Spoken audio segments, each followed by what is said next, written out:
Nisha Jose K മാണിയുടെ ആഭിമുഖ്യത്തിൽ നടത്തുന്ന ക്യാൻസർ ബോധവൽക്കരണ കാരുണ്യ സന്ദേശയാത്രയുടെ ഭാഗമായി ബ്രസ്റ്റ് ക്യാൻസർ ബോധവൽക്കരണ പരിപാടി പാലാ അൽഫോൻസ കോളേജിൽ നടന്നു.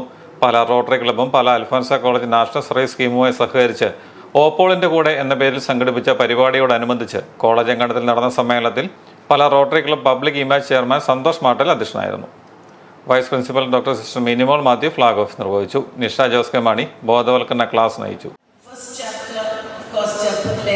വളർന്നു ആലപ്പുഴയിൽ വളർന്നു കളിച്ച് നടന്നു. അങ്ങനെ കോളേജിൽ പഠിച്ചപ്പം സെയിൻറ്റ് ജീസസ് കോളേജിൽ പഠിച്ചപ്പം 1992 ഡിസംബർ 31 മിസ് കേരള എന്ന ഒരു പട്ടം എനിക്ക് കിട്ടി.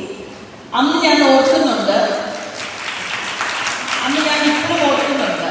തിരിച്ച് വീട്ടിൽ ചെന്നപ്പം ഒത്തിരി എല്ലാവരും കുറേ കാര്യങ്ങളൊക്കെ നമ്മൾ പറയും, എല്ലാ പത്രത്തിൽ വരും, അങ്ങനെയും കുറേ ആയിരിക്കാം. പക്ഷെ അന്ന് ഞാൻ എൻ്റെ വീട്ടിൽ ചെല്ലും. എൻ്റെ അപ്പാപ്പൻ, എൻ്റെ ഗ്രാൻഡ് ഫാദർ, ഞങ്ങൾ ഒരു കൂട്ടുകുടുംബമാണ്. തറവാട്ടിൽ അപ്പാപ്പ പറഞ്ഞൊരു കാര്യമുണ്ട്, നീ എത്ര വലിയ പുഞ്ചിരിയോടുകൂടി നടന്നാലും, നിന്റെ തലമുടി എത്ര നല്ലതെന്ന് എല്ലാവരും പറഞ്ഞാലും, നീ എത്ര വലിയ സുന്ദരിയാണെന്ന് എല്ലാവരും പറഞ്ഞാലും, രോഗം പറഞ്ഞാലും, നീ എപ്പോഴും എനിക്ക് എൻ്റെ കൊച്ചു കാളി എന്നെ വിളിച്ചോണ്ടിരുന്നത്.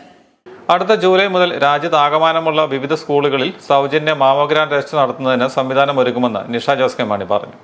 ഒരു വർഷം നീണ്ടു നിൽക്കുന്ന ബോധവൽക്കരണ പരിപാടികളാണ് സംഘടിപ്പിക്കുന്നത്. Pala Rotary club president Celine Roy, Alphonsa college principal father doctor Shaji John, Rotary club secretary Shaji Mathew Thakadiyil, NSS programme ഓഫീസേഴ്സായ സിസ്റ്റർ ജെയ്മി എബ്രഹാം, റോസ്മേരി ഫിലിപ്പ് എന്നിവർ പ്രസംഗിച്ചു.